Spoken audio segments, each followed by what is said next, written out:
Hey, everybody. We're getting back to a great topic, interesting one that everyone's starting to look up now online. Everyone's looking at what are they going to plant for the fall season because our tomatoes are pulled, our peppers are finished, and a lot of gardeners have no idea what to do for the fall and winter time.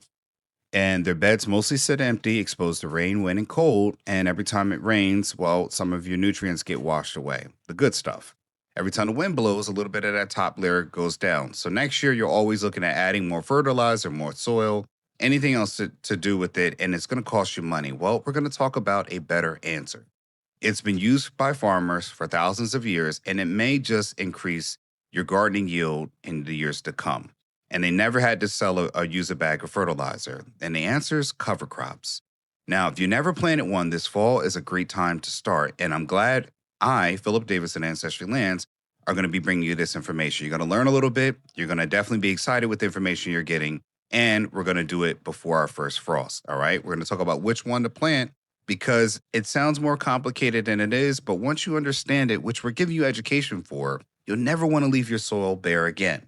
Let's start with the basics. What is a cover crop? A cover crop is a plant you grow not to eat necessarily, but it's one to improve your soil. You plant it after your main crops are done, and you let it grow through fall into the winter if the climate allows. And then you cut it down or till it into the soil in spring before it goes to seed. And what gets left behind, the roots, the organic matter, the decomposing plant material feeds the soil and improves the structure for whatever you're planting next. Think of it as giving your garden a rest that's also a workout that the garden doesn't understand, but they'll benefit for later. The bed is not growing food, but it's getting better to grow food. That's the whole idea. Cover crops do several things at once. How many of them depends on which crop you choose. That's up to you.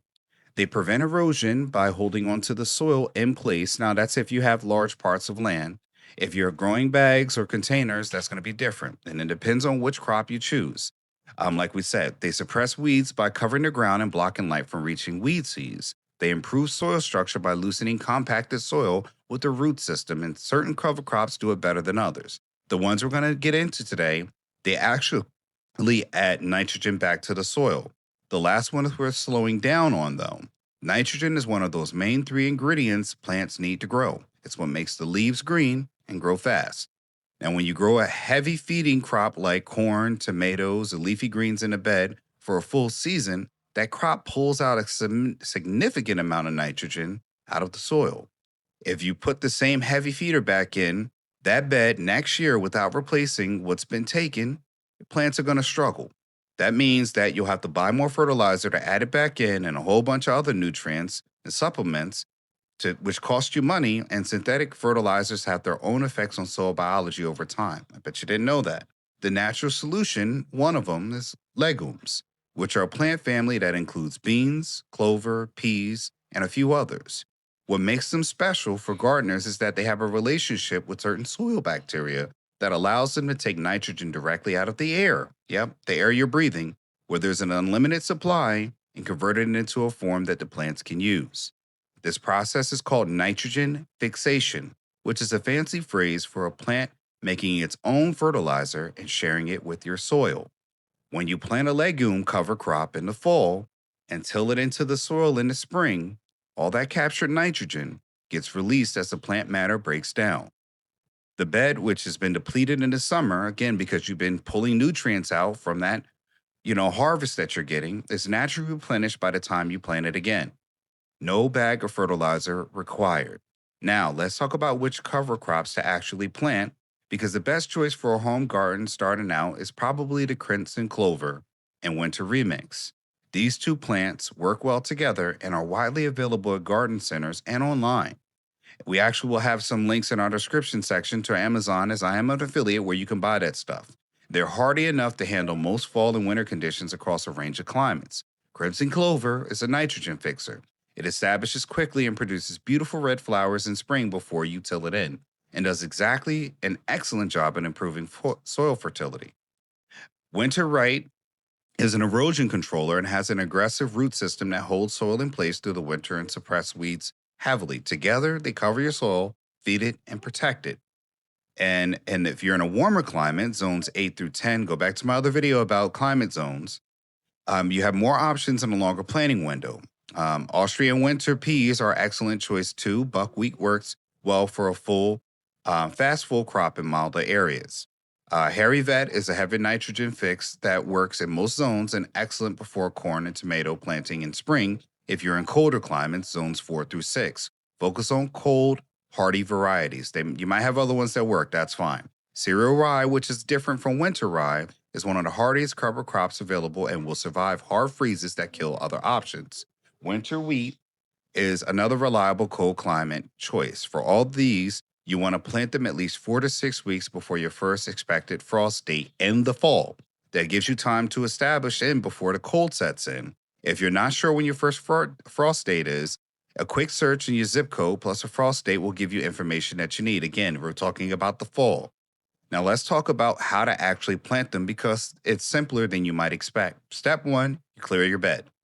Sounds like it. It's easy, but it's first step. Remove any remaining crop debris, spent plants, and obvious weeds. You don't need a perfectly clean slat, but you will need the cover crop seeds to have good contact with the soil rather than sitting on top of dead plant material. Step 2 is loosen that soil.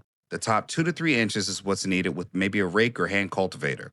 You're not deep tilling here, just a light scratch at the surface to get those seeds somewhere to land that's not compacted. Step 3, a broadcast of the seeds. Broadcast means scattering them by hand across the bed. There's no precise spacing required. A rough guideline is to follow a seeding rate on the package, which tells you how many pounds to use per square foot or per square 100 feet. If you don't have that scale, a light and even coverage of the seeds across the bed is close enough. Step 4 is rake the seeds lightly into the soil. You'll want to cover them with about 1/4 to 1/2 inch of soil. Press down gently on the back of the rake or your hand to make sure the good seed soil contact. All right. Now, step 5 is water the bed gently. Keep it moist until the seeds germinate. Once the cover crop has a few inches tall and established, it handles itself. Rainfall through the fall and the winter usually take care of the irrigation for you from that point on. So that's the whole process, and it takes about 20 minutes for a typical raised bed. Now, what you do in the spring is about 2 to 4 weeks before you plant your spring crops, cut it down, mow the cover crop, close the ground, and either till the plant material into the top few inches of the soil, or if you prefer no-till methods, cut it at the soil level. Leave the roots in place and lay the cut material on top of the bed as mulch. Both approaches work, so we're not talking about, who's going to argue in the comments about which better. The roots will decompose in place and the cut material will break down on the soil surface. Give the bed 2 to 4 weeks after incorporation before you plant.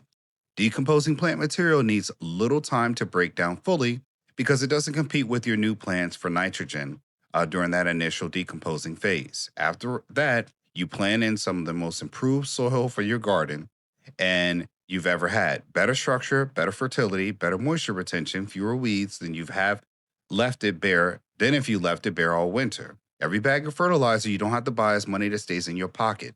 Maybe you could buy my book as a reward for me giving you this information. Every season you improve your soil naturally is the season your soil gets better at growing food without you having to add more inputs. That compounds over time. The garden that has been crop covered for 5 years is noticeably different than a garden that has not been. The soil looks different, feels different, drains better, holds moisture, and produces more. That's an added benefit. That's what working with the land actually means, not fighting your soil to get it to do what you want, but understanding what the soil needs and giving it that improves back land and portion in what you put in. If this has been the kind of stuff that helps you out, give me that HMO special, the Help Me Out special, leave me a comment. Tell me what you're planning a cover crop for this fall. What are you working with, a raised bed, in-ground, or a small plot? Philip Davis with Ancestry Lands. Don't leave your soil empty this fall. Give it something to work with. I'll see you in the next one, and thanks for watching. Make sure you stay tuned for more information on how you can get my book and buy land from Ancestry Lands. Take care. That's it, folks. You can go to Ancestry Lands to start owning property today with payments starting at $250 a month, no credit checks, and owning land has never been easier. It's time to build your land portfolio one property at a time. We help you to get dollars from dirt and build generational wealth by owning small plots of affordable vacant land. Contact us to learn more. Oh, and speaking of dollars from dirt, I also wrote a book about investing in land for you readers out there. My book, Getting Dollars from Dirt, A Beginner's Guide to Vacant Land Investing, is on Amazon. The link is in the description section below. Inside, you'll learn simple, easy to read insights that will have you understanding why you should own land today. For more tips and tricks, subscribe for updates, comment below, and let us know what you enjoyed about this video. Thanks for watching, and I'll see you in the next one. And remember, like and subscribe.